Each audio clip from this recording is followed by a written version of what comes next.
This is Bruce Bishop for ChronicleT.com. I'm standing outside a Wellington storefront where another one of Keith McGuckin's artistic expressions is garnering pretty much negative support from everyone who sees it. That is with the exception of one man who identified himself as the most racist person you'll ever meet.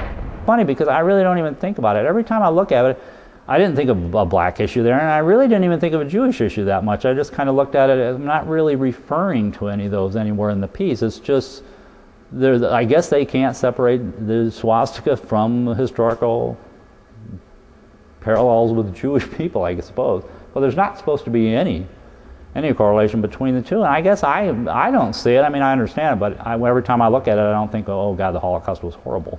I just think like, wow, that's kind of pretty, and I admire the work, even though I did it myself, and I admire the lighting and stuff. And I just, when they were on the news last night, they zoomed into little mini Fuhrer. I prefer the mini Fuhrer than Hitler. They kind of keep saying Hitler, but I prefer the mini Fuhrer. And when they zoom in on him, you know, even as mean as people have been to me, you know, I had to grin. I'm going, well, God, they're cute. What's wrong with these people? And he's actually blown up considerably bigger then. He's as big as your TV screen when they zoomed in on him.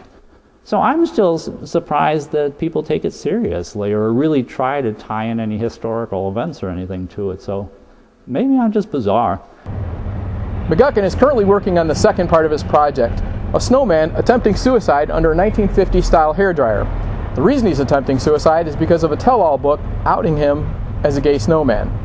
His lover leaves him and he writes a tell-all book.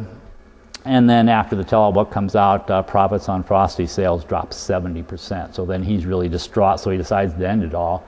But in the midst of it, just where his head gets to this point, there's a fortuitous power outage, which kills the power, and then Frosty has time to think about it. And then there's a modest snowfall, so then he's pretty much as good as new. His head comes back. And then the last line of the thing is, the general public too would be back with open arms and better yet, open walls. Gay or straight, they love their little bundle of frozen water molecules, and they would never let him down again. Isn't it touching? But he is kind of cute, don't you think? One thing you might be surprised to find out, though, is that McGuckin is genuinely surprised by the outpouring of negative attention.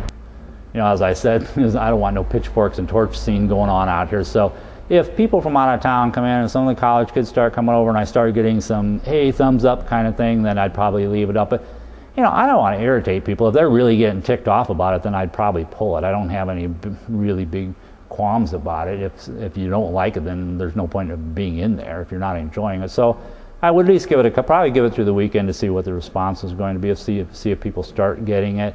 But if it's just one person after another, oh, how often, what a monster yard, supremacist freaker, if people start painting swastikas and stuff on the window, then I'll probably just pull it to keep somebody from doing something stupid like tossing a brick through it.